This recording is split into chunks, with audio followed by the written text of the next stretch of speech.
Welcome, everybody, to Aeos Clubhouse, the Pokemon UNITE podcast. I am Kyle Fergusson. This is episode 3 for August 3rd, in case you need to know, because we have our very first balance patch, which we will be discussing.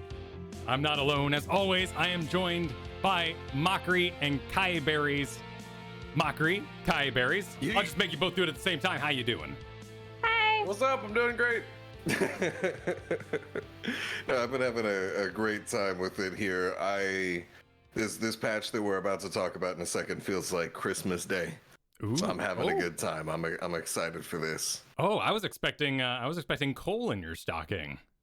Oh, really now? I see. Because they touched a certain character who I like. But A certain bunny man, yes. yeah, sacrifices have to be made. How are you doing, Kai? Same energy. Eldegoss also caught a nerf, so Yes, I think bad, they man. just don't like the show. yeah, it's just I us think they came personally. after us. Because even Kyle took a hit as well, so I don't know, I feel like 3 for 3 is feeling a little targeted out here. I would say, as experienced MOBA players, we may have found the hole in the armor, if you will, and perhaps exploited it for a week of our own enjoyment. I don't want to give myself that much credit. I literally played the only healer in the game. That's fair. I didn't have a lot of options. Not a lot of fact finding to do there. That's the one. But hey, they buffed Puff Pollen. They did buff the pollen, if you will. I did just go on a mad Gengar spree for the entirety of the weekend. 100% win rate in rank. Hey, hell yeah. It was delightful. I learned about farming, because there's this thing with Gengar you do where you just do not be seen until level 7 at the very earliest. And then you emerge victorious with your full combo ready to rock and basically have a really good time. Yeah, you just need that sludge ball. No, not shadow ball, sludge bomb, hex combo. And then at that point, you just kind of hit 2 buttons back and forth until the enemy player is dead. Yes. It's a very high skill. Well, I would like to argue that there is some subtlety, but absolutely it needed a nerf. The damage was way too high. The invincibility frames that you get from it. I mean, the joy is a lot like Omni Slash from Dota or Zeratul from Heroes. There's a lot of others that kind of give you this, this hit of the dopamine. But the idea that you poison them and then you just run in a completely different direction, and then suddenly you're back on top of them, and then you go running in a completely different direction, and you're back on top of them. The range on it was huge. It needed to be stopped, but I'm just having a wonderful time, and I've learned a lot about the game this week because of it. Not only that sort of farming rotation, which at my current grade 1 grind out rank, nobody jungles, so I get it all to myself. I get the little pup, I get the whole thing. There's every once in a while a Machamp in there who's trying to last hit away from us. Go away. But for the most part, all mine at the current rank, and I get to just soak it all up and emerge from those bushes eventually. I'm jealous because I know over here in Ultra rank, everybody wants to jungle. You've got 3 different people hovering jungle in drafts. And then you get in game and it's oh, who's going to go? You know what I mean? It's a little game of chicken. It's are you going to go? We can't all go. Are you going to lane? I'm not going to lane. And it's this awful little dance right at the start all the time. We're all in different ranks. That's funny. I'm an expert. Ooh, nice. My world still looks like Kyle's world, though, where nobody wants to jungle. I was playing bottom lane with a Gengar the other day, and I'm what are you doing here, little Ghastly? This isn't for you. He's trying to poke in. I'm my man, you don't have that. I just remember my very first game of solo queue that I played on stream. We had a jungle Eldegoss. Yes. Which was not the hot. I would not recommend. So that was a little bit rough for Have you seen Jungle Mr. Mime, though? Actually. I have not. Actually slaps. I mean, literally he slaps, but also I was watching Haloran play Mr. Mime last night, and it was the damage, man. Yeah, I mean, I feel like jungle is so easy to clear and so much XP that if you've got good clear speed, that's a reason to go to the jungle. If you've got a bad early game, that's a reason to hide your early game in the jungle. If you're, useless until your second evolution, same deal. Like Cinderace, Score Bunny, but by the time you finish just those 5 first jungle creeps, you are level 5. Like just off that, and then you get to come into Lena's reboot. Ooh, so it's super easy to clear the jungle in this game relative to like pretty much every other MOBA I've come across. I think this is the easiest MOBA to actually navigate the PvE element of the jungle in. I'm glad for that. 3 minutes of 10 minutes of farming, it is a pretty substantial part of the game.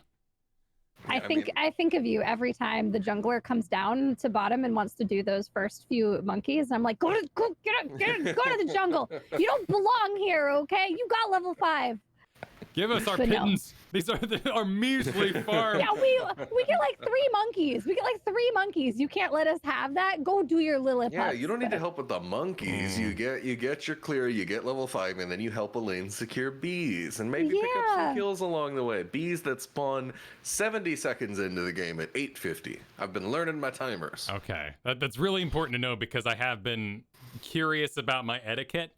And currently, just everyone wants to team fight. Understandable, exciting new MOBA business. Pokemon slamming together, casting abilities, different abilities than they'll have the rest of the game, which is a whole nother element. Like Pikachu losing his root over the course of the game is such a bizarre impact. But nobody's doing the side little bonus lane. So I do the middle, and then I swing down, and I do the bottom, and then maybe I make my way to the top. And then I get a little excited, and I go, oh, no, Lick is still useless. And I gotta go back to the jungle. You're a good one. You're a good egg. I do what I can. And learning him this week taught me a lot about the hidden stats of the game. Like, there are numbers that matter. I'm still not entirely sure how much the held items have an impact when they do things like X attack. I'm not sure, like, what the value is of hitting that button and then going in for a bunch of special stuff. I've pushed some of my items to level 20, but I'm still like being cautious because I knew that nerf was coming. I didn't want to fully invest in the Gengar. And was that tweet you? Were you the one asking what items people will get rid of? Were you fishing out there? Maybe. I think that as long as you have a flash in the game on a 50-second cooldown, 50, 55, I can't remember. But as long as you have a sub 1 minute flash, and keep in mind, in Flash in League of Legends is a 5-minute cooldown, it's gonna be overwhelmingly broken. Well, proportionally, almost right? every character. League of Legends, 50-minute game, 10-minute game here. That makes sense. Well, similarly, Heroes of the Storm, Bolt of the Storm is a level 20 talent, right? Nobody gets Bolt really before 20, and it's huge when you get it, man. Like, think of like Sylvanas getting Bolt. That's awesome. You have it from the start in this one. Eject button players. That's me. Can't live without eject button. I was squirreling with it a little bit because Gengar has that really cool swimming ult, and it can get me out of a lot of trouble or do awesome damage. So I was kind of like, well, what if I didn't do eject button? But then you realize Heresy. You'll just have eject button and then still do your ult and do it aggressively instead, and maybe have the option of escaping with it. And I went right back to eject button. Yeah, To me, there's a saying that I particularly subscribe to, which is that the best ability is availability. And eject button, the eject button gives you availability. It's like, oh, okay, you want me to follow up? I'm here. I'm ready. I need to get out. Okay, I'm going to stay alive and therefore stay available and stay on the map by eject buttoning out of here. I get free flanks. Like, I'm telling you, what I've been wanting to see, Garchomp has that Dragon Rush where he can, dash and bring people along with him. I'm like, where are the Garchomps that are eject buttoning behind the enemy team and Dragon Rushing them in? Ooh. It's so much utility that I think we haven't even begun to see the depth of the techs into the future. I've seen similar where a Slowpoke was, or Slowbro at that point, was parked in a bush and the enemy team was going to run past him and he jumped out and used his wave to push them all back. That was pretty sick. I got this thing called the Fluffy Tail. Oh. Haven't even tried it. Because the idea of stunning nearby wild Pokemon, as it says, and making them take more damage, that's a limited time offer. Because once I'm done, I'm going to want that eject button. So I'm very curious to see how those sort of, like, even later kind of in the battle pass, the trainer level kind of stuff, like Slow Smoke or Gold Getter, how these are moved to compete, or if we just see eject button just go up and up and up and cool down. Or do we just see it continue to dominate? I mean, Flash has been in the game in League of Legends for years, and it's been near mandatory on almost the entire roster for years, and I almost wonder, are they kind of okay with a similar situation where there is one dominating item, although it's a little bit different in League of Legends because they have 2 slots for summoner spells, whereas in this game you have just the one item. So I think that to me is a little bit more of like an impetus to change it. But I don't know. I could honestly see the pros and cons of either approach, letting it continue to dominate and having that just be part of the game, or taking it out of it and introducing some more diversity. Please don't take Flash away. I need that. I need that eject button. Please. Please. It's the only way to get away from these speedsters. I play Pokemon that have 0 mobility, okay? I'm a slow, fat puffball. Like, I need this. I need this. Who does get move speed on their trait whenever they drop below half? Yeah, but it's not the same. It's not the same of being like, I gotta. You're half as Eldegoss, you're dead. Yeah, I need the eject. I need get me out of here. I gotta go, man. I need that. Well, there is several things that have happened around Pokemon Unite this week, including It's been a busy week. just a straight up new Pokemon in the game with Gardevoir. Yeah. And Gardevoir seems nuts. Like, I don't know, I got completely one-shot comboed by one from absolutely full last night, and it was like Gardevoir one-shot 2 of us in the same sort of like Zarya, Graviton, Yeah, her fairy whatever. Fairy Singularity, I think, her Unite ability. It's like Zarya's Graviton, or like the Gravel Bomb, I guess, from Gazlowe. It's really cool. Except it's I like got a it. nuke at the end. It does have that, yes. It sucks you in, and then right at the end you go pop, and then what else does it do? It sets up all of Gardevoir's other abilities. Like, I just know that I saw a couple Gardevoirs, and they were popping everybody. I've been going through and looking at the damage dealt stats, which is a really cool feature that a lot of people don't know about. If you go in and from the main menu, you press the left bumper and you look at your battle record and you go and tap on each of the individual games, you can actually see your stats on the games and like your damage dealt. And as Cinderace, I was farming everybody in damage dealt. I was destroying everybody. And then Gardevoir comes out and is destroying me in damage dealt. and I'm getting beat by like 20, 30k every time. It's crazy. Okay, but some balance to that. She is incredibly squishy. She is like the definition of a glass cannon. If you look at her funny, she breaks in half. And then she's also that damage comes on really late. She has to be at least like level 8 before she can really do anything. So her early game is awful. If you're in the lane with her early, you can farm her so easily. She has nothing during her first 2 stages. She has to be Gardevoir to do damage. So if you get her during Rolt stage or during Krylia stage, she's got nothing. I can't help but notice that you're talking about a character who's weak in the early stages of the game. If only there was a place you could hide them until they've gotten some evolutions. I don't see anybody jungle her either. I certainly didn't try, and I kind of wish that I did. Maybe I will, but I was also watching some other people play her. Again, I was watching Haloran last night, and he was playing Gardevoir, and it was rough for him in that early game, man, because he was stuck in the lane as well, and she just has nothing. There's a reason she has a blink that she loses later, because she needs it as a baby. Yes, it reminds me of Pikachu when it's like, can I just keep the web?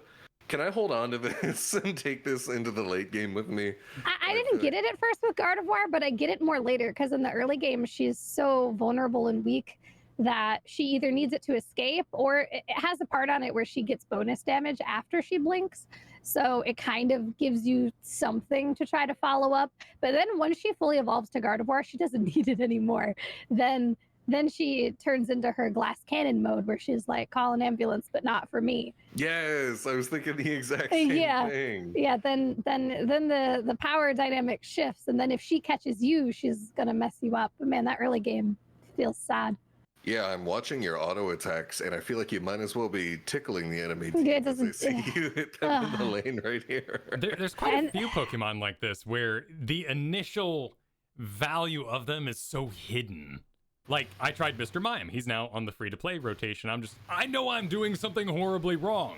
There's probably something about like doing the slap, hitting them into a wall sort of thing, but my brain just goes, nope, this must be awful. I have to bail. And I did the same thing week 1 with Gengar, with Ghastly. I tried going out there, I licked something, it did nothing, and I'm like, well, this is bad. I hate this. I'm never coming back. But I learned with Mr. Mime, the wall might be a trap. So the wall stun is cool, right? You make your wall and you shove them into it and it's a stun and it's pretty cool. I had some really cool like triple stuns, but I've been watching other people play him and take the other ability. I think it's called guard swap. yeah. And it's actually the coolest thing ever. You take the enemy Pokemon's defense and special defense and make it yours. And then it also does damage. And I'm just watching people play Mr. Mime and guard swap on like a Garachomp or a Crustle, and just their health just goes away. They lose all their defense, so they just become so squishy. And then he follows it up with his shove confusion or whatever it is, and they just die. It's nuts. I haven't actually tried it myself since seeing it, but I really want to go back and try it again. I don't know why he's a support, because he doesn't support anybody. The only thing he supports is the enemy Pokemon to their graves. But the damage looked nutty. I will say, I always think about every time you have a kit that provides a lot of utility, you know, you're talking about stat shifts and blocking people's rotations and whatnot. Every time you've got a bunch of utility, that is a kind of kit that scales super well with knowledge of how the enemy kits work.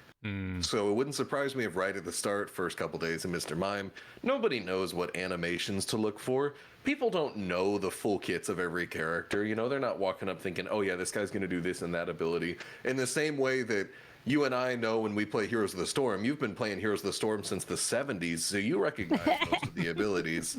And it's a little bit different here. So I think that a utility character, once you actually know what you're looking for, and you know, okay, these are the guys with the big stats that I can swap with, I think that we're going to see some really special Mr. Mime players in the future. So watch BBJ if you get a chance. Play Mr. Mime. It's terrifying. It's actually... Okay. Well, and stack on top of that, you know, here we're kind of tooting the horn of the game we're enjoying, but stack on top of that, the abilities changing out, choosing what order you maybe want to do those abilities in. It plus the hidden stats. It's an interesting game in that way because like a lot of the stats can be rather hidden, and you might need to go to a different website to see what the actual number values are.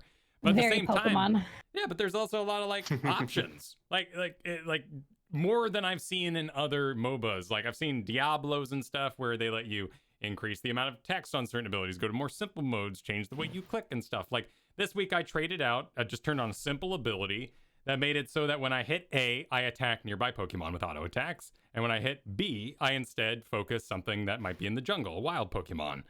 And that simple option allowed me to steal a Zapdos rather than completely missing the whole time. That's a really great option. I turned that on a little bit ago, and that's 11 out of 10 worth. I was raging because everybody was stealing my bees and stealing my rotoms for like the first couple days. And Rockwell in my chat was like, no, just turn on the advanced targeting. And oh my God, it's a lifesaver. I think that in almost any MOBA today, properly configuring your settings is such a massive difference maker. And Pokemon UNITE is no different at all in that regard. Like there are a couple settings that I think are basically mandatory to turn on. I see even in this footage right here, we have Kiyeberries with the targeting wheel, which I think is really cool. Yeah, for a couple different reasons. Like even right there, you could see how Charizard pulled up and the wheel lit up before Charizard was even on her screen. And of course you could see that on the minimap as well, but like even just the amount of information you're getting from that is so interesting. Advanced targeting is so mandatory. I even managed, believe it or not, 2 or 3 days ago, I walked up and I stole Zapdos with an Eldegoss auto attack. Because I had the advanced targeting. All right, it's just, mwah, it's so good. I like that wheel if you have two people who are trying to turn in. So you need to flip back and forth for who you're interrupting. So the wheel is the only way to do that. You're so exactly, advanced. because by default, your auto attack behavior will hit the lowest health person. So if you just keep pressing A, yeah, you're going to prioritize heroes over non-heroes, or Pokemon over wild Pokemon, I guess. But you're going to keep hitting the same person. So I love that what you're talking about right there. That's something I was like thinking about, but that's such a good usage of it that I think is going to become a basically mandatory technique for defending in the 1v2, which is a situation we find ourselves in like all the time. I know I find myself in it when my lane partner just loves to go for those 3-point turn-ins at the very start of the game. So yeah, I love it. I'm vibing 100% with that. I am not vibing 100%. I am enjoying my journey. I've always gone really hard in StarCraft 2. Here's the Storm. Dota, like rank. And this time I'm taking it a little slow. I'm really enjoying learning the characters as I go, not grinding that range so much, maybe just enjoying kind of the standard match here and there. And I turned on that wheel and I went, ooh, oh, this is hideous. I don't want, I will pass for now. Because I fully... It is ugly. It is ugly. I'm so aware that like this would really help me on my hexes. This sounds like really, really important. Just looking at it, I'm like, this is probably the best thing you could possibly turn on. But big pass for me right now. It's too big. It is very big and very ugly. It is both of those things. That's true. I know you were talking about not necessarily grinding ranked along the way, which sounds like you are vibing from what I hear, but I can tell you I'm all over it because those end of season rewards are huge. Yeah. Just for hitting Ultra right now, I'm basically at the bottom of Diamond by other games sort of terminology. By being an Ultra at the end of the season in a couple months, I'm going to get 15,000 tickets, which is an absurd amount. That's enough to get multiple items, something like 4 or 5 different items to level 30. Which is why, again, you know, like people tell me about like the pay to win stuff, and I'm like, well, you hit the caps pretty early on the resources, so I'm not getting a bunch more than someone else that like can't grind as much as me.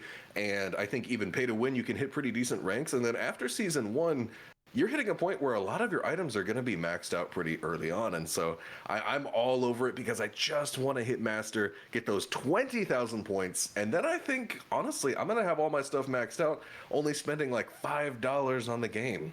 So I am all over ranked for that purpose. I think that it could be a little rough here and there to go against Wales, but those end of season rewards are so generous. And I think that's going to be huge to make it to where you don't need to spend money. You know what I mean? That's huge. I think you're 100% right, and I probably should get on that train faster. That there's gonna be the end of season rush happening. Do you know off the top of your head when that season ends? I know there's kind of like an alert on the page itself. It seems pretty long. If I remember right, the page says it has like 50 days left, right? Yeah, October. Oh, I should boot up. Is what I remember. Because I do know that a lot of the dailies that we have, they are closing October 19th.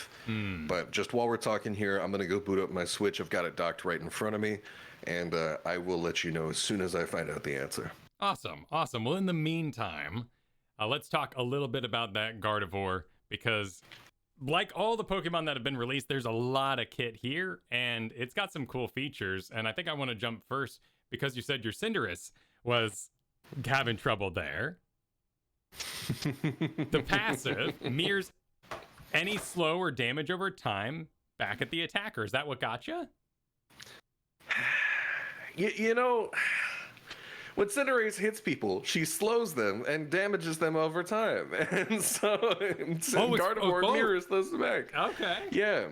And so that's no fun at all. I can tell you, I absolutely love just bodying and bullying on Kirlia and Ralts in the early game. That character is a sitting duck before it evolves. But in the late game, you definitely have to rely more on the mobility side of Cinderace's kit to not just get absolutely one shot. For a second, I really thought you were about to pull up the clip of me getting deleted on stream the other night, in which I'm thankful that this is not. No, I just picked a random part of the video here. I'm gonna go find that clip real quick. Let me just go find that. It needs to be in the notes.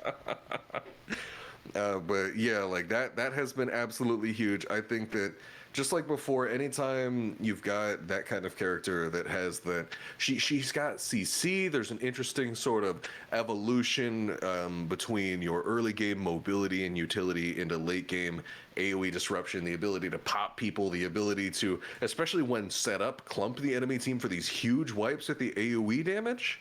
Oh, Gardevoir's got it all right now, and I definitely am feeling the pain a bit with Cinderace, with that character that mirrors my own stuff back at me, although I think I can bully her in the early game, and the accompanying nerfs. Ooh, it's a bit of a rough time right now. What is going on in your Twitch clips? What's up? This just looks like gameplay to me. Cheaters won. Cheating. Cheaters. Cheating. What? What are we talking about? Your clips. Your clips. I don't. Where is this cheaters? Is this Twitch chat? Is someone? Your Here, audience seems to be clipping you cheating a lot. In I their have opinion. no someone idea else. what this Here. is in reference to. click this link and then just like look at your clips. Let me see. That scared me. Oh my god. This is the dude that we were against in Nexomania last night, or last week.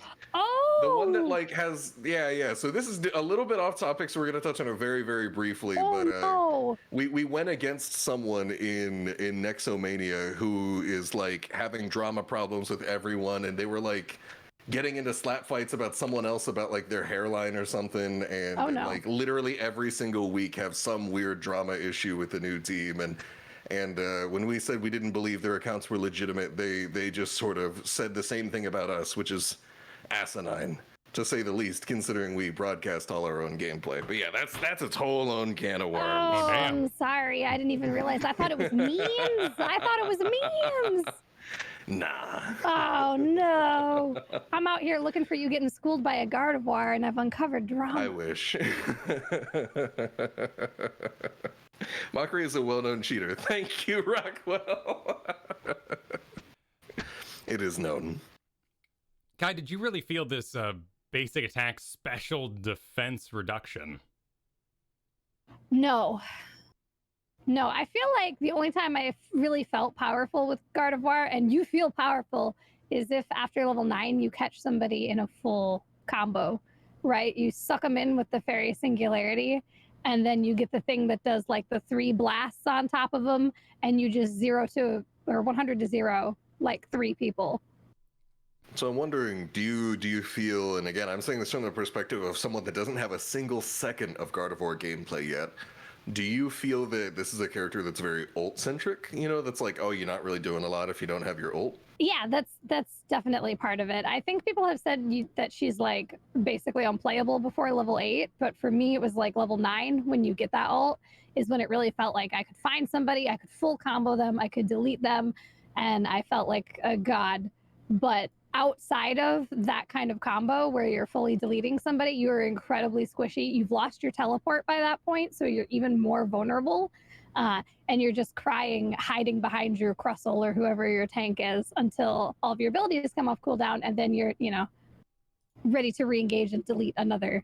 However many people you can catch in the ult, anybody who's in there is going to perish, because pretty much all the rest of your abilities are AoE as well. So if you catch them in the ult, like, they're done. Okay, cool. And is it easy to land? Is it hard to aim? Okay. No, it's pretty large. I mean, it's like Zarya's Graviton, right? It's a big circle that sucks everybody in. So in any team fight that's in like a corridor, like especially around Zapdos, but also I had some good ones up by Rotom where we were fighting. Anywhere where people are not spread out largely, you could catch a bunch of people in there. Hold on, as I'm watching this gameplay, it seems to me, is there no boosted attack after multiple attacks from Ralts? I don't think so, no. Almost every character I've played, there's like a 3rd hit crit. Cramorant even has a 4th hit crit. Oh yeah, that's just what Kyle was saying. Yeah, every 3rd attack deals area damage and reduces the special defense of all opponents hit. Oh, you just don't have the indicator. I don't have the counter on. Yeah. Oh, okay. Speaking for a of second, those. I was like, "What?" When I saw that, I was absolutely confused for a moment. But no, that's really cool. And honestly, I think with these characters that are very ult centric, that kind of don't feel that amazing in a late game outside of when they have their ult, I think that is a pretty good way for your character to be balanced budget-wise to reward smart play. Because if you have a character that is about knowing when to utilize your ults correctly, then all of a sudden now you're sort of disincentivized away from taking these meaningless, mindless fights where you just sort of catch someone out and you get a random pick on someone, and instead incentivizing you to put more of your power into your ult, that's incentivizing you to be very patient, very focused and disciplined, and pick your fights wisely And I think that that is actually a very strong way to put things in, because now that gives you the ability to take one good fight in a very sort of Alex Straza Dragon Queen-esque way from HOTS, rather than a bunch of really good small fights like Gengar. And when you have a character that is about a couple big moments rather than a bunch of small moments, that translates super well to Rotom and Zapdos control. So I'm really, really curious to see if, when you have these team fights, when you have these gameplay coordinated teams that are much less about sort of randomly finding picks and about securing those big time objectives, I think that having those characters that are centered around their ults, that's just going to be massive for a team that actually is communicating and planning things with each other. So I think this is going to be a super rewarding character, both in terms of individual play utility, but also at like the team utility level, the team coordination. I'm so interested to see where this goes. Poor little Ralts there, just getting beaten up by a Venusaur. Just can't. Probably gonna die to a monkey. Like, it's not good. I saw the APOM about yeah. But it is true though. She feels really good after level 9 in those big like point fights. Anything you're fighting over that's like Rotom or Zapdos, she feels really strong there. She can really just dominate an entire fight. And if you have the stronger Zapdos fight, then you have a super good chance of winning the game. Zapdos is everything. Yeah. But not this. Not what's happening right here on screen. This is this feels bad. It's that good old Ralts gameplay. It's so small and weak. She's got some really interesting augments too as she levels up. Like sometimes you get that upgrade, it's just increased damage, but for Gardevoir here, you have the Psychic reduced cooldown on it, and in particular, I find it interesting that the Moon Blast upon the upgraded version gives a shield. Yeah, I'm not really into Moon Blast, but I've seen it and I've seen it be cool. I'm a Psychic player because I like Psychic and Psyshock, and you just dump those on top of your Fairy Singularity. So you catch however many people you can in the Unite move, that's all the heroic Fairy Singularity, get them in the Graviton, and then all those other circles just go on top and everybody in there is deleted. So you said you're more into the Psychic. What's your level 6 pick then that you take with that? Psyshock. Okay. Psyshock is the one where it's 3 blasts. If you've ever seen it, it looks like 3 they're like spikes and they go bam, bam, bam inward. It looks really cool. It's a neat looking ability. But they can't leave if they're in the Fairy Singularity, so they get hit by all 3. Oh, wow. Psyshock is really cool looking. Yeah, it looks very cool. She's pretty loud. And I believe each hit gives cooldown reduction, I believe. Yeah. Yeah, so that's absolutely huge, especially if you can pair it with some CC, like the Snorlax going in for the stun fights, or even the Slowbro can hold a person in place for something like 4 or 5 seconds straight. And that seems like plenty of time for Gardevoir to get a kill. Oh yeah, it's really cool if you have somebody else to set you up. A lot of what I'm saying is if you're doing like you're setting up your own combo, you're going off of only your own stuff. So then her Unite move makes that a lot easier to set up. But if you have cooperative teammates, oh man, the damage after level 8, it's nutty. So Mochrie, you said you were thinking about how a character that's this kind of bombastic and cooldown dependent with a really powerful ultimate might be drafted in a certain way. Are you seeing any sort of like adherence to draft rules in your league? There's definitely up in Ultra, people have played a lot of games to get there by that point, and they have sort of fallen into a pattern. One thing that I'm very thankful for is that people seem to actually somewhat consistently use the function that says what lane you're going to go to. People are like, oh, I'm heading top, I'm heading bottom, I'm heading mid. Sometimes that means that 3 of us all have selected the I'm heading mid, and that I'm over here scrambling to lock in Eldegoss instead in the last 3 seconds. But there is definitely some adherence to it. But I don't think that it's necessarily something super hard and fast. Like, I think that in every MOBA that I've seen, and I've been all around the block in playing League, in Dota, even a little bit of Smite, and obviously Heroes of the Storm, there's never been one in any of those games, one super, super hard meta, with League being the most restrictive. And so I think that much less Pokemon Unite in its infancy definitely doesn't have something that, if you don't do this exact lane setup, then you're trolling and, you deserve a report. I definitely don't think that there's something like that in there. I really want to see the kind of exploration that we can have with 2-1-2, 2 top, 1 mid, 2 bottom. I've heard people talking about 1-1-3. Yeah, I've seen that. That's so cool. Yeah, and I've seen teams get absolutely bullied on ladder by 1-1-3.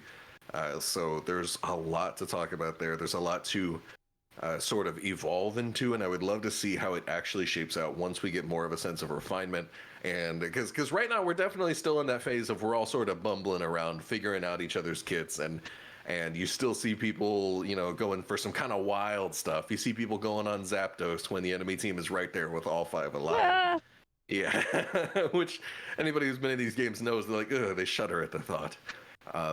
I think that in my games, at least, there's been something of a regularity to it. There's been something of like, okay, we're going to stick a tank in a range top and a support in something bottom and a jungle mid. But that's kind of shaken up, and I don't think anybody sort of follows it 100% strictly, and there's a bunch of room for freedom of adjustment and evolution over time. I think, too, as we hit multiple Pokemon that can easily replace others, like Eldegoss and whatever that may be, that is able to fill that role, we'll see maybe a more rigid MOBA meta come about.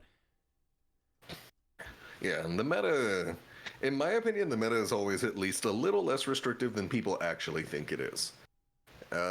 Games are a lot less, specifically MOBAs, there's so many factors, there's so many little things you can optimize and try and practice, that they're always way less sort of actually restrictive than we think they are, and way more stuff is viable than we think it is. That's a philosophy I always had in HOTS when I ran a bunch of goofy stuff all the time, backdooring buildings and whatnot, and that's what I want to keep trying in here. We're gonna fall into a pattern a bit, but there's always gonna be a bunch of options.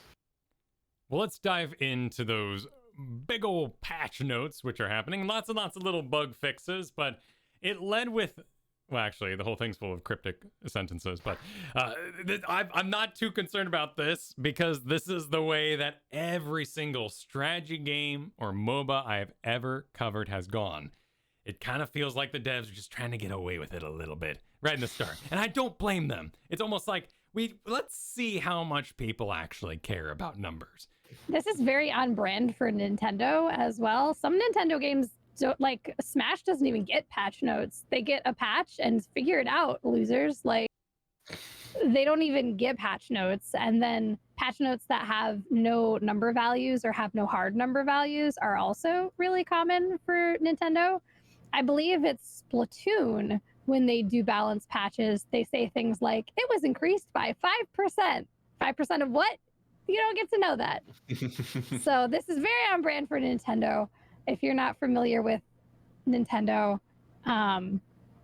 this is what they do. So I don't know if we should expect to ever see better patch notes. Yeah, and I mean, I really think that we, just like you said, we're in a time, to me at least, where you kind of just have to wait and see. You know, you kind of just have to wait and see, are we going to be able to have people that can data mine the exact changes and post that in an easily found way? Are we ever going to get more clarification? I am doubtful, just like you are. But there's a lot to be seen there. We don't even know the full extent of these changes yet. And so, you know, you see people sort of, they've got their doomsday posts on Twitter about how my main is dead, and, you know, I spent 10,000 coins on Gengar and now he's useless. That wasn't me, like, by the way. I did not say that. You don't even know what they did to Gengar yet. Gengar has some of the weirdest of the notes here. It could be anything. His moves got changed. You know, power decreased. What does that mean? There was some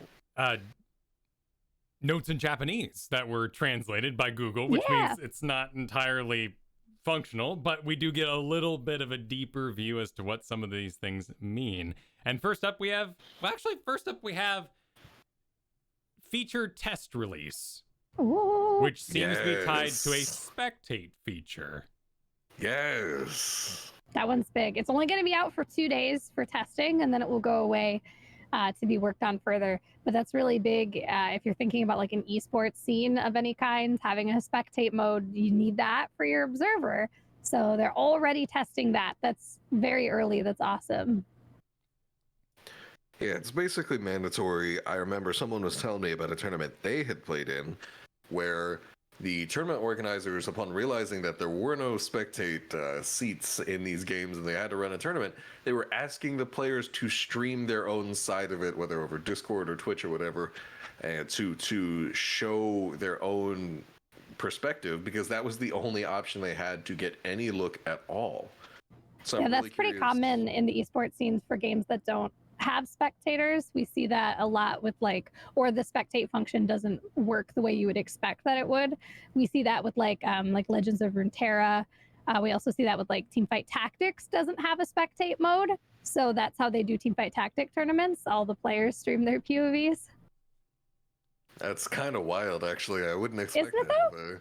I mean, that's a shock to me with a game company so big and with games that are huge in the scene.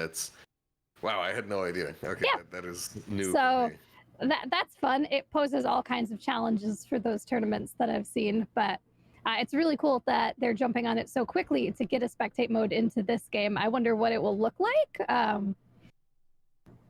We'll only have 2 days to find out. We're gonna have the all-seeing eye above, that bird's eye view, that we can move our own camera at will. Are we gonna be forced to adhere to the players' points of views?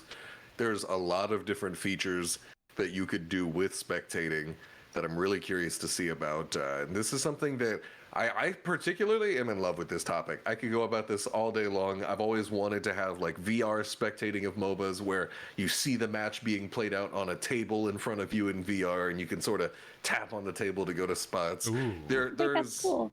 Yeah, exactly. I've always wanted exactly that, and the ability to be in the map in VR, sort of walking around, seeing the team fights happen. I know I'm just talking about in general spectating the art of it and where it could go in the future. I don't think any of that stuff's going to be in Unite. What I just said.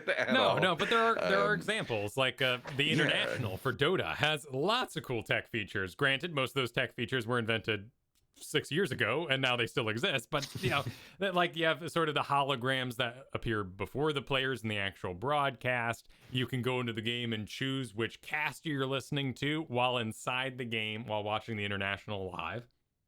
Just a lot of really cool features. I mean, Hearthstone is another one that just did not update, was not prepared for any sort of esports, and sort of placed one together as best they could. I believe the trailer we saw, the announcement trailer for Pokemon Unite, was a 10 streams all pasted together in different orders to make a casted event. Yeah, it's just there's so much functionality that can be had, and I don't want to just keep repeating myself, but at the end of the day, I do think that this is a time for us to just wait and see. There's a lot of big things just right on the horizon that we really don't have all the full details of, that have a lot of potential to be really good or a little lackluster. So it's just a test too, right? It's a 2-day test, right. And then they take it back and they start either fixing it or upgrading it or polishing in whatever way they need to. So it might look kind of wonky for those 2 days. It might not work properly. It might not have all the features you want. Definitely give feedback. I'm sure they'll have another survey, or I would hope. There is a survey right now that you can access via the Pokemon Unite official Twitter, asking about things you would like to see in the game, and I assume they'll have one specifically for the spectate mode. But yeah, give feedback about what you liked or didn't like about it once it's out so it can be improved. Well, let's dive into the balance part here with Charizard up first, and we'll go with the sort of English notes first, and then we can dig into maybe some of the secrets hidden behind the Japanese version. Flamethrower cooldown reduced, effect on opposing Pokemon strengthened. These are the sort of nebulous lack of numbers things we got. Fire Punch, effect on opposing Pokemon strengthened, and Fire Blast cooldown reduced, effect on opposing Pokemon strengthened. If I were writing these patch notes, I would just write he buffed and then just leave it at that. Honestly, that would be good enough. I do appreciate the adherence to these are Pokemon battling, these are not. Make sure you're aware there is still a trainer in the background. The role play in these notes is well appreciated. Okay. I know that so far, Charizard along with Venusaur, they've been kind of lacking personally in those roles as bringing in some DPS that, just doesn't really do as much as their competitors. So having the opportunity to buff multiple moves simultaneously up in here, I haven't even played a single game of Charizard right now so far, so I can't comment too hard on it, but I'm hoping that this will bring a little bit more diversity needed to the meta. Yeah, I think Charizard and also Talonflame were pretty universally thought of as two of the weakest Pokemon in the game, and Talonflame's number 2 on there. So seeing those buffed up is a good thing. And I'm kind of scared of Talonflame this way. That is a really mobile, cool hero that doesn't do enough right now, just in raw damage. I think that this buff could kind of push them into being seen everywhere. I mean, I got some goggles and a little jacket for him. I'm ready. Oh, that's such a cool outfit. He has 2 goggles on in that Hollower. 2 goggles! What do they need 2 goggles for? You just do, okay? It's twice as cool. Birds have 1 set of eyes, just like us. I don't understand. You got a backup. If the first one gets dirty, then you just pull them off and you got another pair. There you go. I guess that makes sense. I have not been one of the lucky few to get the 0.5% 1 in 200 Talonflame out of the generator that you get like 3 rolls out of per week before you hit the cap. I unfortunately am not there yet, but I'm holding out hope. Totally wasted on me. It's a crime that I have that. But speaking of Talonflame, we have Acrobatics, damage increased, Aerial Ace, damage increased, Aerial Ace Plus, the augment you get later, increased, and Fly, damage dealt increased. Buffs. He buffed. He buffed. He buffed. Hopefully those buffs will be significant enough that he's good. We'll have to, we'll see. Wait and see. 4 Tomorrow. damage buffs all across the board.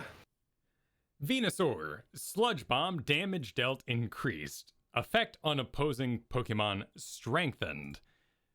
What that effect is just tied to the ability. We're not really sure the details of it. Yeah. Oh, well, my bad. I didn't mean to press that. You gotta eat. You can't. There you go. So this could be, the poison over time damage or the lowering of special defense tied to it. My first reaction was Sludge Bomb. That's a Gengar. No. We're still talking about Venusaur. This is not. Yo, it's actually funny though. Gengar can get his reset procs off of Venusaur's Sludge Bomb. You can actually pair them together. I was watching a Japanese streamer showing that interaction. It's pretty cool.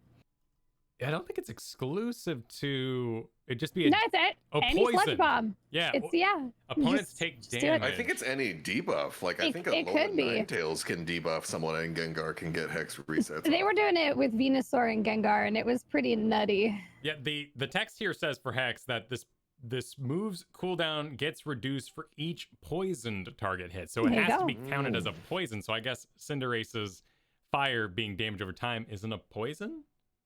I'd have to look into it more. From what I've heard, people have told me that it's any debuff. That's what I've heard, but... it depends if they separate different types of dots. Because think like Heroes of the Storm, a poison, a burn, they're all the same thing, right? A dot is a dot is a dot. I don't know if Pokemon does it that way or separates them.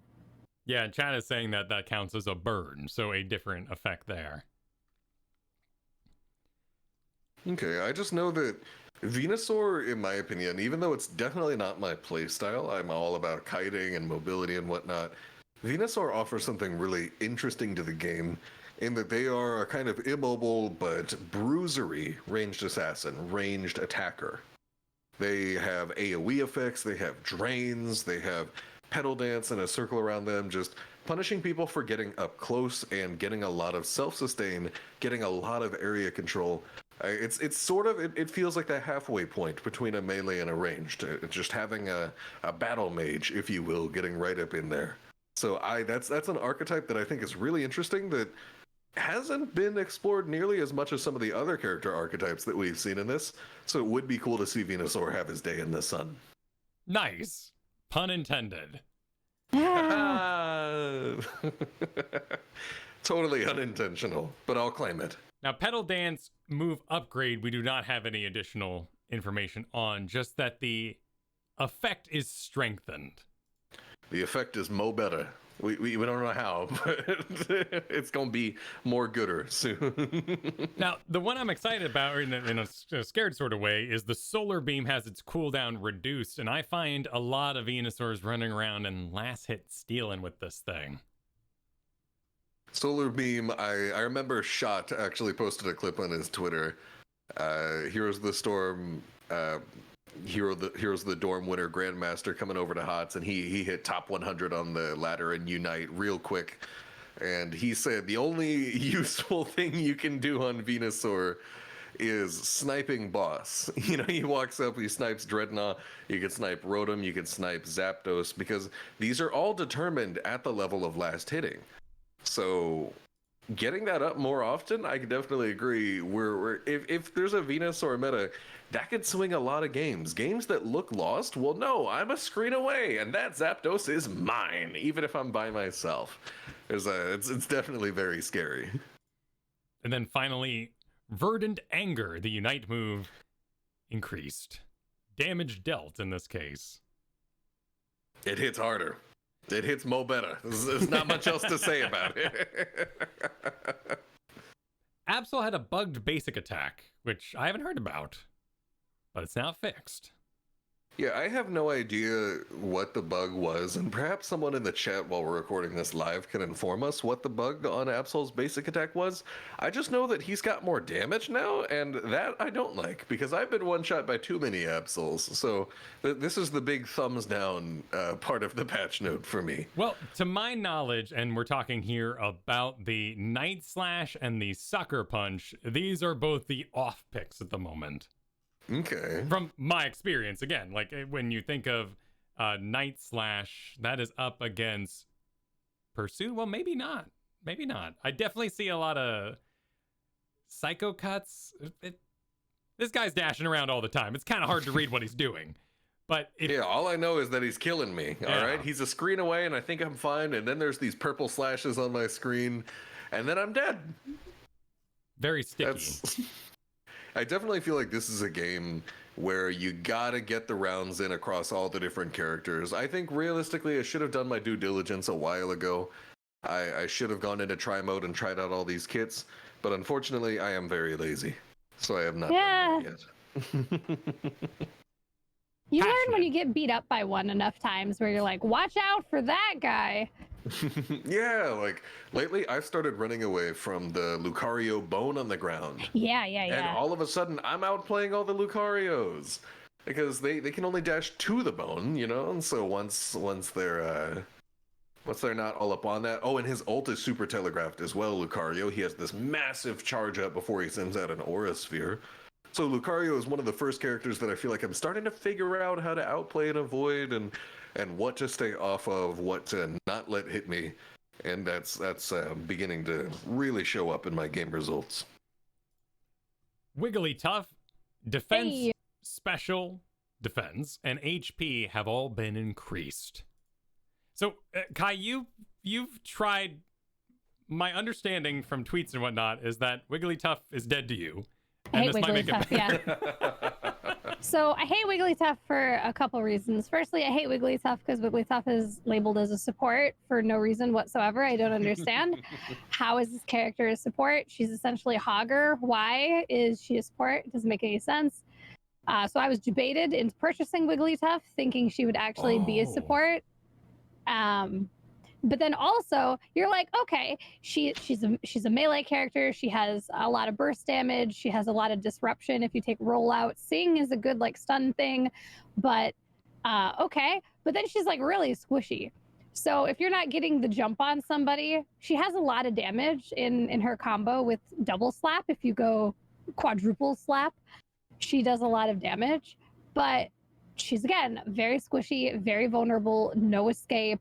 Unless you take rollout, and then it's Hogger escape where you bounce back and forth on walls. It's literally the Hogger bing, bing, bing, bing, bing. So I felt like I was debated into playing a melee bruiser, and then she didn't feel bruisery in that she's not tanky at all. If you don't murder them very quickly with quadruple slap, you're going to be murdered. But giving her a bunch more health and defense actually might make her more enjoyable to play if you like that play style. Right. Okay, so I see. And that is what's happening here. We're going to have Yeah. double slap damage increase, effect on opposing Pokemon strengthened, Sing strengthened, and there's a bug How do you fix strengthen Sing? That one's so weird to me. How do you strengthen Sing? So what Sing does is she starts singing and she has her aura around her, and if you keep the enemy Pokemon in the aura for the designated amount of time, they're stunned. They're put to sleep. Well, there are plenty of ways you could strengthen that. Shorter, like it takes less time. Yeah, it could take less time before they fall asleep. They could sleep longer. The radius could be bigger. I guess it just isn't the word strengthened there feels weird it's to me. super vague. Yeah, it's like I'd go with there's a secondary effect and their defense is weakened. That's probably where they're targeting is the that could be too. Their defense could be lowered further. It's a weird ability. Because it stands when outside. I started playing her, I started playing with Sing because I thought that would be the more support-oriented ability. I would CC for my teammates. But I think I actually found that I prefer Rollout. It's not my play style, but I think it works better for her. I don't know, though. Rollout is synonymous with Miltank. Yeah. I just think of Whitney with the Miltanks with the rollouts. I think it was Whitney, right? If I remember that correctly. That was a little bit before my time. The boss that had like 3 Miltanks in an early Pokemon.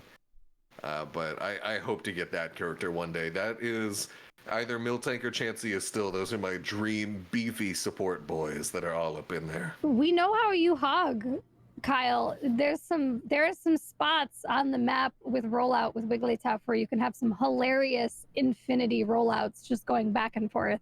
They're there. Okay. I'd have to think about it. You know, I like my smiley boys. I like she's not Mr. Mime creepy, but she's kind of creepy. Yeah, she's a big pink weird bunny thing. Yeah, it's true. She's a little strange. Like some sort of corrupted peep. If you've never played with her or against her, the sound on slap and double slap is the funniest thing. It's like a cartoon, just very like slap all across the face. It's really funny. Oh yeah, no, there is no like reversal switch of the hand. That's a straight up backhand on the backswing. Slapping the heck out of those Pokemon. Well, now I kind of want to try the character.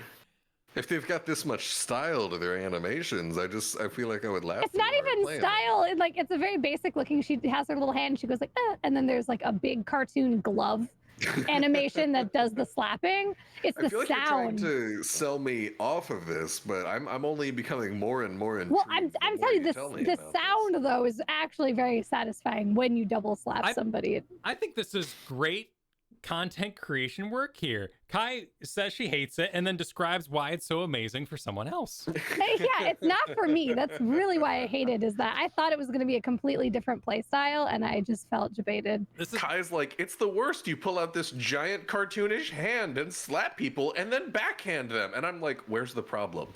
What's the issue? You were sold a dream. It's still a good car, but you were sold something else. Yeah. I thought I was getting a minivan, and I was given. Low-key, I think that Wigglytuff and Mr. Mime are classified as supports because otherwise the support class would just be Eldegoss. It is though. That's the reality of what we live in. It is. I'm just saying. I think that they were like, we can't ship the game with literally one support, so we're gonna put these guys, and we're gonna kind of maybe push them into a role that maybe they don't 100% belong in. I don't know. That's my little conspiracy theory about it.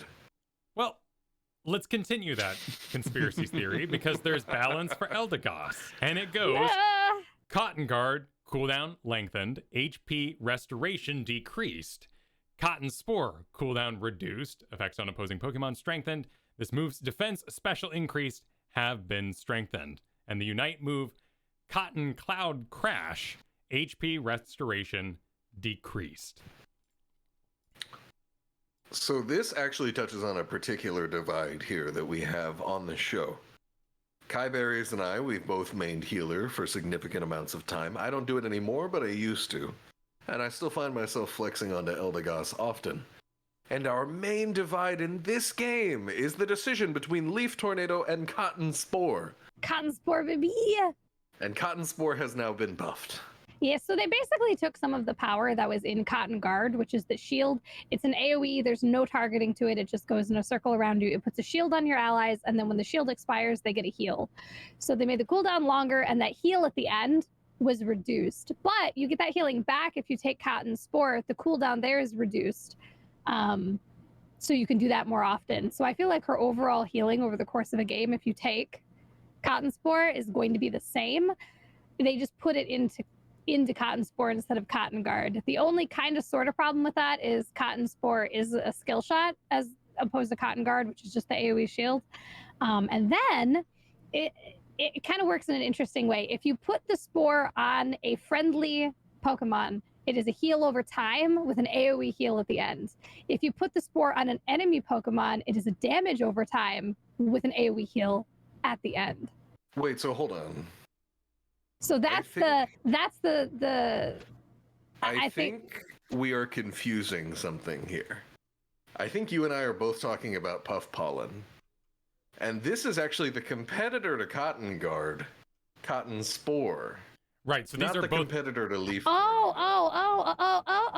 right. Yeah, same. We're thinking about the wrong ability. They didn't even touch Cotton Spore. So yeah, Leaf Tornado out of your mind, because we're talking about They didn't level touch 6 Puff abilities. Pollen. They did touch Cotton Spore. Right, so now they want you to move away from HP to shield, perhaps, or they're just balancing because Cotton Guard was running away with it. We messed up. Her abilities all have the same name. It's hard. Yeah, it's There's all a lot about of cotton. There's cotton. She's a and puff giant and cotton pollen. puff, so Yeah, it's we goofed. We goofed. It happens. I think that's on the Pokemon Company for making the word cotton show up like 9 different times in Eldegoss's kit. All right, it's a lot. Not to her keep fault. track She is of. literally like a cotton puff herself, so she's doing her best. All the same, But you shared important information. Stand in the thing. The thing is good if it's friendly. It's true though. If you yeah. But then the Unite move getting just a straight nerf, it probably was needed. It is a huge heal, but I'm still sad about it. One thing that we really did a lot that I'm worried about for this move combo for Eldegoss now is you would go in, you'd pop your Cotton Guard, your AoE shield and heal. Then while Cotton Guard is on cooldown, you follow it up with an ult. Your ult's got you floating up in the air. You're invincible for a very long period of time until the exact moment you want to pop your ult and disrupt the team fight. And then you've got another Cotton Guard ready to go. But now with the cooldown lengthening on Cotton Guard, and even the HP restoration also going down as well, I think that might not be nearly as effective anymore, because now there may be a bigger gap and less effective EHP sort of given to your team as Eldegoss here. So these nerfs kind of hit home for Eldegoss. Like a lot of these changes that we've seen so far, I'm like, ooh, I don't know. Maybe we'll wait and see. And we still don't know the exact extent to the Eldegoss nerfs, but these are hitting exactly what Eldegoss players like to do. So this is kind of scary for me. It's just I understand with the Unite move especially, it was probably deserved because that is a massive heal. Like that's pretty much any Pokemon's full health bar. And then if you have Buddy Barrier as well, it's an extra shield on top of that, which I'm pretty sure every Eldegoss has Buddy Barrier. But she's again the only healer. So you're nerfing the heals of the only healer in the game, and that's just kind of bringing them in line with maybe what the other supports are, even though they don't bring heals. They don't bring anything though, support wise. It's so weird. Mr. Mime I know he can do friendly Swapperinos on his defense and special. Yeah, he gives them a speed. If he does his guard swap on a friendly, the friendly target gets speed bonus. Okay. Which isn't quite the same, but it's a thing. No heals. But there are games where they don't have healers. Like that's a thing, but there's usually other ways to support, either with like CC buffs, just straight up like here, have some attack, have some speed, have some. I just feel like the support area of this game is very lacking right now, and I hope that's the next. Maybe we know Blastoise is on the horizon because they've already tweeted about it, but maybe after Blastoise, please. That's fair. And it's an archetype that people want to play. I mean, look at World of Warcraft brings people over to MOBAs, and healing is a very, very big deal in sort of the holy trinity of tank, damage, support. But I do agree with Mochrie as well that This hopefully shows that elegance that we'll see in future patches. When you mess with a cooldown, that suddenly means you're not now available on the other side of something like the Cotton Cloud Crash. That's really fun to say, actually. That is very, very pretty. And a really cool way to augment a hero's power, to just give them that little bit of clunk on the other side, where they're going to be vulnerable. Yeah, it's just... I cry. I know you just said a lot of stuff about game design, but that's just a lot of C's. The alliteration is just getting to me. Cotton Cloud Crash, Cotton Guard, everything. It's all in there. Let's get away from all this cotton, then. And let's talk about the bunny. It's Nerf Mochrie instead of me. Yes, thank you. Cinderace. Following stats have been decreased. Attack, a basic kit stat decrease. Blaze kick, damage decreased. Faint, move downgrade. Pyro Ball, damage increased.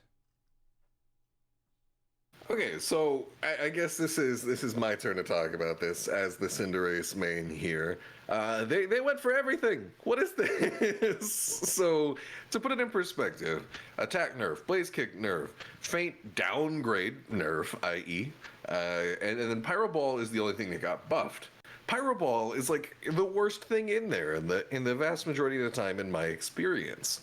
One of Cinderace's huge things is your massive clear speed in the jungle and your ability to threaten boss, as well as just hitting really, really, really hard. So they went for your attack. They went for your blaze kick. They went for your feint. These are all moves that you love to pick. And then they buff Pyro Ball, but the interesting thing about Pyro Ball is that Pyro Ball is one of those situations where you almost feel like you're self-nerfing by picking it over the original Ember that Scorbunny has. Because Scorbunny, you start out, and whenever you pick Ember, either level 1 or level 3, Ember is a point-and-click damage ability. If you click it on someone and they go into a bush, you click it on someone, they move laterally, it will go onto them every single time and will always hit. Pyro Ball, on the other hand, is actually a skill shot. So there are situations where Pyro Ball is literally worse than your starting ability, Ember. And I want to say that it doesn't happen that often, but in reality it does. They're buffing the one ability that I really hate to pick on this character, and nerfing everything else that is central to Cinderace's performance. So these patch notes kind of hurt. Again, you know, I'm not all doom and gloom. I'm not like, oh, this character's garbage, I'm never touching her again. For all we know, these changes, you could barely feel them, but they kind of got me shaking in my boots over here. The Japanese notes say on Feint, the activation effect time and movement speed increase effects have been reduced, to get a little detail there. Okay, Feint had a ridiculously large amount of time that you would spend in vulnerable and with increased move speed, so toning those down definitely seems reasonable. And that's a, like, forced survivability level, right? You do, oh, let's see, that's level 8. So, and you choose between Flame Charge and Feint. Yeah, and I was actually picking Flame Charge quite a bit. Someone came in my chat last night and was like, dude, what are you doing? Try Feint again. And I tried it and I was like, wait, no, yeah, you're right. I don't know how I ever even thought about picking Flame Charge. Having those iframes on a character is absolutely huge. And I actually saw this with, I want to say, a former designer for Heroes of the Storm. I could be misremembering, but I remember them talking on Twitter about how typically in these kinds of games, when a character has a move with iframes, that is a central part of their kit. When a character has invincibility frames, there is so much skill cap, there's so much you can do with it. I know I've been dodging all kinds of ults with Feint. So reducing that window is going to make the ability significantly harder to use, but I don't see Feint falling out of priority. Yeah, iframes are huge. I've learned about them from my time in Dark Souls, so I'm aware of their power, and I've seen people use it to dodge Hex and put me in awful positions. Yep, you dodge it, That's and then once next level. Gengar misses... Yeah, if Gengar misses a single Hex or even a single Sludge Bomb, and then you're not poisoned, say bye-bye to your resets. So it's a get-out-of-jail-free card for many ganks. My turn for the sadness. It's all of us. We're all sad. Basic attack bug fixed. Shadow Ball damage increased. Hex move downgrade. So going over to the Japanese notes, the amount of damage done to the opponent's Pokemon has been reduced and the invincibility time when activated has been reduced. These iframes we were just talking about. And Dream Eater move upgrade. And this one does not have a translation that makes any sense. So we're not sure what's going on there with the upgrade. Do you know what the bug was that they said auto attack bug fix? Do you even know what it was? I totally believe that there is one. Because it's a really weird auto attack where you do 2 normal, very, very short range auto attacks, and then you do a charge on your third, and your range on it is vastly increased. I've never been like, that was a bug. That bug got me killed. I don't know what happened there. But it just feels like a really unique auto attack, and I'm just like, yeah, of course there's a bug. There's something probably went wrong in there. It's really unique. That makes sense. Because a lot of these bug fixes, I was like, there's a bug? What happened? What is it? There's a bug? They're not going to tell us. Absol. Like, they claim they're bug fixing. Maybe, I don't know, I might hear something about it on Reddit or Twitter. For now, I'm just like, oh, you said there was a bug? I guess I'll believe you. I had no clue. Yeah. I am very, very pleased with this nerf, though, because it's not affecting the range, and it's not affecting the cooldown reduction. The iframes were tricky, and not necessarily all that visual. So if we decrease them, maybe not get rid of all of them, but decrease them, fine, bring it. I'm all for that. The fun isn't lost depending on how much damage is gone. If I become some sort of weird support thing, and I'm not all about this late game damage, I won't be having as much fun, of course, but I do understand that I'm broken and a horrible person. You do what you have to do.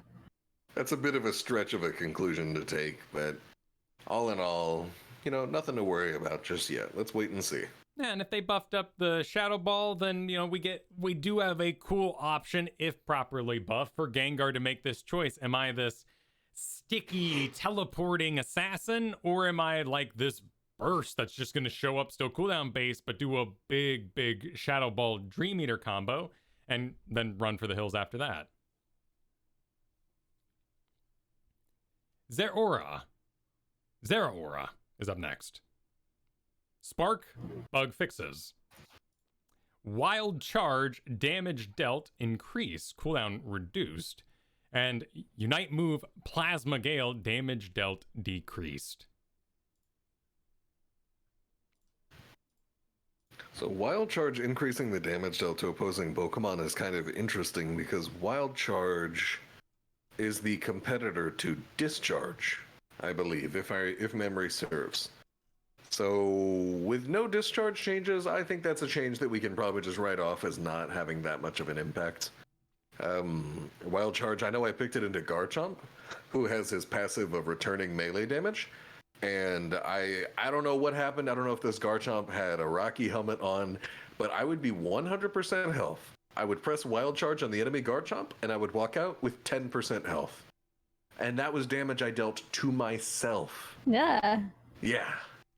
I would self-damage myself for like 90% by using one ability on a Garchomp.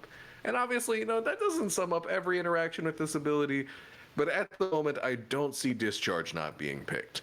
I have no idea what the Spark bug fixes are, and I think that's just going to be kind of a theme as I'm scrolling through the list, and I'm just seeing bug fixes pop up several more times. Overall, though, this character, I felt like his problem was that he was just plain overtuned, and he's getting tuned down a bit, so this makes sense to me. Yeah, very, very tame, it seems, though. Spark does seem like a pretty popular one. Like you said, Volt Switch. I've seen both, so maybe it's abuse happening in ranks that aren't mine at the moment. Cramorant. Whirlpool, damage decreased. Dive, damage increased. I love Cramorant. I've never played him, but I love having one on my team. It's tremendous. I just love his eyes. a special level of crazy that I enjoy. Cramorant, I mentioned it earlier with Gardevoir. I think Cramorant is one of those characters that just seems to be super about the ult. I see a lot of similarities with Gardevoir. The auto attack does barely anything. It takes actually 4 hits to get your extra boosted attack rather than the typical 3 that we see on a lot of characters. And anybody who's played a couple games against Cramorant knows that the defining moment is when he just parks and pulls out that ult. It's got a massive radius, and he It's just shreds through huge. It's your like team. the whole. It's your whole screen. Oh, absolutely, yeah. And like I always think, like, oh, maybe I can get out of it. Nope. Unless he already cast it from very far away, your only option is kind of to kill him. It seems like. Although I will say, Cramorant's ult, to my knowledge, after reading it the other day, does seem to target the closest enemy. So I wonder if it's best for your tank to move in towards the Cramorant when he starts ulting, so as to sort of soak up damage that they will be able to resist more than the rest of your team. Regardless, this is my most recent purchase, Cramorant. I'm pretty excited to see where this goes. I have no idea the exact intensity of these changes, and we don't for any of these changes, but I don't think this is going to stop this character from being a lot of fun and being really good at securing objectives with that ult. Now, this is a bit of a... I think this is our first one to target the base starting kit with the Whirlpool. And that's a nerf to his level 1 or 3 ability. That's interesting. Yeah, and Cramorant, he already had a pretty weak early game. He already did very, very little early on, and scales kind of out of his mind, in my opinion. So maybe this is more of exacerbating his strengths and weaknesses. But for right now, we're chilling. Machamp. Basic attack, bug fix. Cross chop, damage decreased. Close combat, damage increased. I'd never seen Machamp ever. I don't know. Nobody plays him. Machamp is kind of terrifying. He's got the submission that flips you over a la Diablo from Heroes of the Storm. So he runs into your lane, completely unstoppable to CC. He sprints right at you. He can sprint right through a Snorlax's shield. And that's actually how an enemy team stole Zapdos from us last night on my stream. Oh, stylish. He just runs right through Snorlax's shield. He ignores CC, and then he flips someone into his team. This character is kind of terrifying. So these changes are happening. They're not happening to the submission, which is what I would want deleted from the game as a poor squishy that just has been run down many a time by a Machamp so far. And of course, the classic elusive bug fixes, which could mean anything. I actually went over to his, preferred items and all that and took a look at some tier lists, and Cross Chop is the big recommended one as opposed to close combat. So that makes perfect sense. Nerf the one that people are using, buff the one they're not. Exactly. So some level 5 augmentation there to increase his pick diversity, but he doesn't seem very combo dependent in that way, so I don't see it affecting him too much. Who knows? Wait and see. Lucario. Power up punch bug fixes. Bone rush bug fixes. What are the bugs? Who knows? We don't know. The bone was doing things. It's a very cool ability. Yeah, no, it's really cool, and I like that it offers counterplay as a member of the enemy team. Like I was mentioning earlier, I can avoid that bone, and I know that that's where he wants to go. So if I go on the bone, I'm trolling, but if I don't, then he gets a little bit limited in his options. So I like that there's an element of interactivity to it. As in regard to what the bugs are, no clue. I'm glad that they have so many bug fixes in here. Like, that's awesome. Fix the bugs. Love to see it. I just am interested to know what they were in the first place. Like, what did you fix? I want to know. Yeah. There's always that, they don't want to give away the chance that someone will go to other Pokemon and go, well, if that bug was there, I bet I can start exploiting this, and they're being all secretive on purpose. But I've got the real question here, and that's just as someone who only knows Lucario from Super Smash. Why does he have a bone? Is he like the Cubone kind of? Is he hanging out? He's a dog.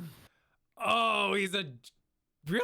It's a weird dog. Yeah. Look at his face. That's a dog. Okay. I thought, maybe like a mystical fox, and maybe like he summons the bone from his hand bones there, and he's got a chest bone too, but. I'm looking more at this and this. I don't know. There's definitely a snout, and there's some dog ears. Yeah. I wouldn't read into it too much, man. He's got What a bone. is Lucario? Yeah, he doesn't need to explain anything, man. Goofy's supposed to be a dog too, and I don't trust that. Canine-like Pokemon. See, Pokemon has never withstood putting it under a super intense microscope. He's when dog-like. you- That's what they said. Dog-like. Yeah, like when you really start to go into the deeper things and be like, wait, hold on a second. What did you say? You said Alakazam has an IQ of 7,000? You said that Wailord, given the dimensions that you have provided, is less dense than air? Wailord should float away into the air? You said, what else is in there? What Driftbloon or whatever it's called drags away children in the night? If Skiplock stops bouncing, it dies? That's some really good lore. My boys Trubbish and Gardevoir are animated trash. There's just a bag of garbage with a face. Yep. When it comes to Pokemon lore, the best thing about it is just don't think about it too much. Just kind of accept what they tell you at face value. If the somewhat dog-like fighting creature shoots powerful Rasengan-esque balls and carries around a femur with it, let it happen. Okay. I promise I won't think about it too much, but I'm going to ask more because those are really good factoids, Mochrie. I really enjoyed that. Drifloon is the best one out of those. It's awful. It's horrifying. Some of the ones are legitimately like, oh, there's even one I remember that has suffered the effects of climate change. Corsola, I believe. Yeah, it's the Galarian? Galarian Corsola is like it's a dead coral, it's bleached, and it's a ghost type. Oh, that's awesome and sad. Yeah, they get into it. How does every, while we're on this, how does every Cubone wear the skull of its own mother? Mathematically, this doesn't add up. Spiders? No, but you would need multiple mothers per child. Oh, I see what you're saying. Yes, how many is in a litter, and how many skulls does the mother have? The mom, presumably the mom has one skull, unless there's Cubone mommies running around with 8 heads. Ah. My headcanon with that was that Cubone started out, the mom is a Kangaskhan, and the Cubone is the baby Kangaskhan, and then if the mom Kangaskhan dies, he puts the skull on and becomes a Cubone. That's headcanon, though. Like That's not official. I like it. Enchanted by the skull. They transform. Right. I like how we spent a significant amount of time saying not to scrutinize it, and that is immediately. It's all that you do. You can't help it. Yeah. It's just too good. Headcanon. Greninja, basic attack. Every time someone says headcanon, I just picture an actual cannon coming out of their forehead. Somewhat similar to like a Blastoise cannon, if you will. It's just, I can't stop. But Greninja, let's go. Bug fix basic attack. So not sure on that one either. I'm terrified of that giant water ninja star thing because it deals a lot of damage, and I need to spend a little time getting to know what exactly he does to me at certain times. Greninja, I think this is a character where we have the 14-day welcome gifts, where after 14 days of logging in, right at the end, all the way at the end, 2 weeks in, Greninja. You get a free Greninja. And even if you bought Greninja, you get a refund for gold, even if you bought with gems. Me personally, I know my strategy was like, I'm not going to bother buying Greninja. I can wait. I'm going to get it for free after 2 weeks. Anyway, so I'm in no rush. I kind of expect to see a little bit more of it now. But bugs, who knows? You know what I mean? But I've played against I've played against a ton of Greninja personally. I don't know why he's so common in my rank, but I see him all the time. And I don't know if people are bad at him or he's just bad, but he comes off as terrible. He does like no damage. Like, I don't know. I have no fear when I see a Greninja. I'm like, discount Samuro, get out of here. We were talking about it on my stream the other day, but Greninja also kind of has the Lucario situation where his ult is super telegraphed. He has this massive indication that he's about to throw this giant shuriken. You have all the time in the world to avoid it. It's basically a worse Cinderace ult, as we can see right there. There is a huge wind-up animation, and you have plenty of time to hit that eject button, or even hit that feint, which I've done multiple times in this matchup now. And then the character just kind of misses. And or so just kind of walk away. Like, I'm telling you. You got a dash, you got an eject button, you got an iframe, anything, you're good. Of all the Pokemon that I'm not afraid of running up on me, Greninja is high on that list where I'm like, what are you really gonna do here? Like, what's your plan, Frog? Maybe I haven't seen a good one yet though. Maybe the God Greninja is gonna gank me and change my mind. Our final part of the patch notes is a bug fix to Ninetales Snow Warning, which again, I believe that's a very unique ability, but unsure of what the bug was. So Ninetales, I think Snow Warning, just based off the name, it sounds like the passive that just damages enemies that you are nearby. Correct. So the snow falls around you and moves and bolsters your attack, slinging snow at opponents. So what I'm thinking is something that I found out very early on. A viewer shared this information with me. So Ninetales Snow Warning just automatically hits an enemy that you're passing nearby, I believe? Or... You don't even have to have vision on them. It's funny. Like, they can be in a bush, and then the snow will just start dropping in the bush, and you're like, oh, Yes, I guess somebody's in that bush. It falls on people that you can't see. And I'm wondering, is that the bug? Because that could be. You start to get ganked, there's a jungler in the bush, and then Snow Warning's like, bro, I got you. They're right there. And they warn you. And I'm like, I wonder if that's intentional. I'm wondering, maybe we don't see that happen anymore after this patch. That would be sad. I love that when I do play Ninetales. She's like ungankable because you always know. Yep, you've got that counter engage, the CC, stun, slows, and the bush warning, the early bush warning. The only problem is if you have to travel. If you have to travel through the jungle, you will aggro everything. Like, you're just a magnet because it will hit random mobs that you aren't in combat with. See, if that gets fixed, that'd be really powerful, because if you sort of enter a movement state, one, you could run with the speed stone instead of having it randomly proc. You could also have that thing built up and ready when you actually engage something, rather than having it proc along the way. Yeah, I know people talked about how Snow Warning, I believe, can actually take you into combat and then cancel your float stone movement speed increase. Yeah, right. Yeah. I haven't 100% confirmed that, but I did think about it and I was like, oh, that's kind of rough. Although Floatstone, I'm not super sold on it on the character in the first place, especially since, surprisingly, it's an attack damage item. So that really caught me off guard, but it's why, like, everybody's running it on Cinderace right now. But I don't normally jungle with her anyway, so my solution was, if I do have to go all the way from bottom to top, instead of trying to cut across the middle of the map, just back. Because you're gonna suck every jungle mob in with you, and you're just constantly in combat. So just back. Well, depending on those, we may organize these buffs and nerfs a little differently once we know about the bug fixes. But for summary out there, the buffs were to Charizard, Talonflame, Venusaur, Absol, Wigglytuff, and Cramorant, with nerfs to Eldegoss, Cinderace, Gengar, Zeraora, and Machamp. Feels bad, man. go. We I will want to report try next week. Venusaur. I hope Venusaur feels good. I like the way you described him. I haven't had any interest in playing Venusaur until you described him as like the battle mage, and now that actually piqued my interest. Hey, same with Wigglytuff today. We're all finding new loves. Hell yeah. I'm going to try that out before next time. We, of course, have talked a lot on today's show, so let's just grab one quick email, as we kind of brought it up at the top here. But Corin wants to know, do you play with default settings? What are your recommended settings changes? And what do some of these settings actually do? We talked about it a little bit earlier, right? So for me, I also have the AB, where you have one for wild Pokemon and one for enemy Pokemon, and I have the targeting wheel. I think the one that most people have that I don't have turned on is the counter that shows when your next empowered auto attack is. I don't have that one turned on. For me, that one feels kind of mandatory to playing Cinderace, because Cinderace has a passive that every time you use an ability, your next hit automatically gets boosted. So you don't want to like hit and then have a boosted auto and then use an ability and then it doesn't do anything, right? That makes sense. So you are very incentivized to weave ability auto, like ability basic attack. So that to me is very, very important to playing Cinderace, but I could see how for a couple other kits it wouldn't necessarily be, but I definitely run that. There's a setting in here that I'm actually turning off right now called automatic basic attacks.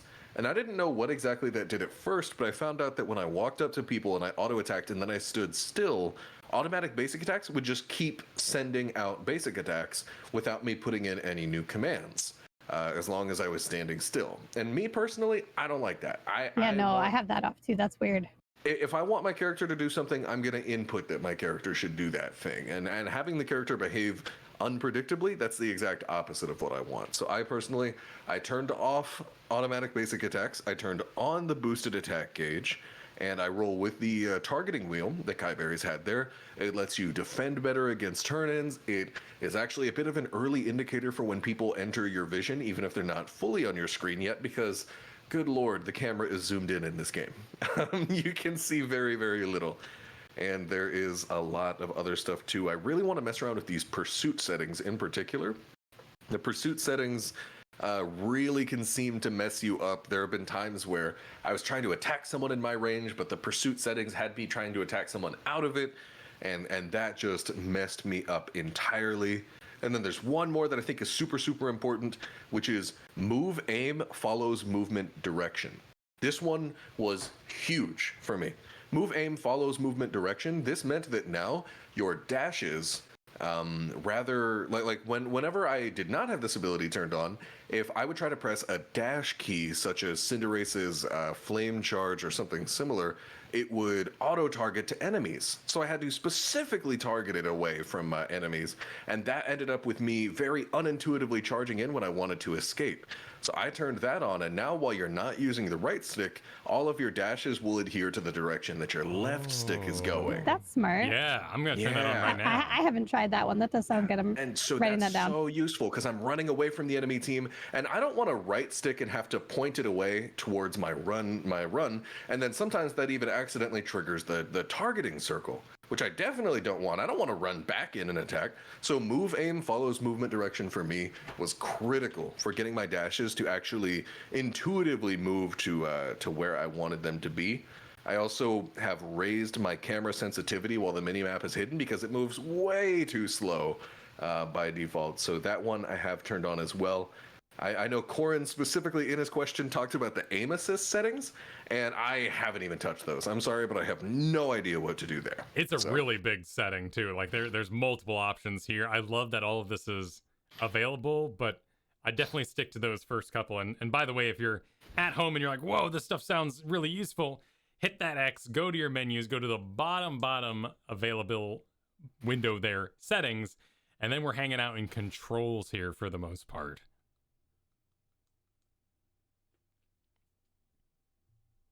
So those are all of the big settings changes that I've personally done, and I didn't do all that off the dome. I've got the game open right here. That's definitely allowing me to look at it. Speaking of, before we end, what was the report on the thing we asked for? We asked about a thing, and you were going to report back. How long was left on the season? Yes. Oh. That was the whole reason that you opened the game. That's a fantastic question, friends, and then we talked about other things. I definitely have the answer to, and am not stalling for season rewards. I don't see anything in there. I'm looking in the different menus right now about ranks, and I'm not seeing anything for it just yet. Chat says 42 days, and it's on the battle pass. It's on the battle pass? So I know the battle pass. That would make sense. It's kind of insane that you can't see it from the ranked queue screen, but that much I can see. So I will go ahead and verify. The battle pass has 49 days, 4 hours, and 18 minutes as of right now, recording it in the middle of the day on August 3rd. All right. So that is for season 1 of the battle pass, which presumably lines up with the ranked seasons. Perfect. That would line up excellent, and that is lots of time to make your way through all those various augments and stuff. So you can get same for the free one going on with the Cramorant, right? Like my beautiful jacket. Oh yeah. So from what I'm seeing, I just put that into Google, and that amount of time into the future for us Americans would be September 22nd. All right, that's a lot of time. I feel like that's a reasonable amount of time to finish off your battle pass. Yeah. And get some ranked in so you can get some kind of those free rewards at the end of the ranked season, like Mochrie was saying, with all those tickets. So huge. I remember talking to Not Paradox about it, HOTS content creator who's been looking into Unite a bit, and he was mentioning how, like, I think I brought it up earlier, but like if you get even just Diamond or Master, you're talking about at that point 5 or 6, if you get Master, like 5 or 6 level 30 items, which is huge. That's an absolutely massive amount. And from that point on, I think the only way that that doesn't bridge the gap between a free-to-play or even just a battle pass purchaser and a whale, someone who spent a lot of money in the game, the only way that doesn't bridge the gap is if they add a lot of new items in. And so far, there hasn't been any chatter about new items. So I think right now is a great time to get those ranked games in, take advantage of those bot games, queue with your friends, whatever you want to do. But get those ranked rewards. And the best part about it, the end of season ranked rewards are based on highest rank achieved, not what you ended the season on. So as soon as you get a new rank, you can breathe easy. You know you've unlocked those tickets. So get out there and play some ranked, y'all. Well said. And that'll bring us to a close on today's show. But let's pass it around the table where everyone can be found. Kiyeberries, starting with you. Hey! I'm easy to find, twitch.tv/Kiyeberries, K-I-Y-E berries. Also, Twitter, TikTok, Instagram, YouTube. I have 2 YouTubes. I have one specifically just for Pokemon UNITE. So Kiyeberries Pokemon UNITE. I just made that. Check it out. Features lots of Mochrie playing Cinderace. It's just wonderful. Hope to see you guys there. But yeah, anywhere Kiyeberries are sold. Looking for you. Mochrie, take it away. Of course. So before I get into this, I just want to mention that before I showed you my 3 different Bulbasaurs, my shiny that I painted incorrectly as a child, and then my Bulbasaur plushie that I also had, and then my little other rolly Bulbasaur, the one you roll back and then it rolls, but I recently cleaned the closet with my wife and found another roly Bulbasaur. And so I have you got 2, so many Bulbasaurs. bringing us up to 4 Bulbasaurs, and then I have this little bean Bulbasaur, very small boy. So we're up to 5 accompanying me on the podcast today. But you can find me, now that we're through the most important part of this section today. And all your for me. Bulbasaurs. Yes, I have no other Pokemon except these, by the way. But you can find me at Mochrie TV. That's Mochrie TV. On whatever you want to find me on. I'm not on Facebook, but other than that, you want to go to Twitch, you want to go to YouTube, I got you, fam. Mochrie TV. Thank you. And I'm Kyle Fergusson. You can find me playing Pokemon UNITE as well as Here's the Storm over at twitch.tv/Kyle Fergusson, 2 S's in Ferguson. If you'd like to find all about the show as well as the RSS feed, you can head over to kyleferguson.com. That's where we host all the individual episodes. If you'd like to click the individual audio links, download them individually, put them in your own player, that would be the place to do it. Beyond that, be sure to join our Discord. All you got to do is look up Aeos Clubhouse in Discord. You'll find it there, or you can find links to it over on the Twitter at Aeos Clubhouse. We thank you all for listening today. Thank you for joining us for episode 3 of Aeos Clubhouse. Take care. Yeah. Nice. I'll see y'all later.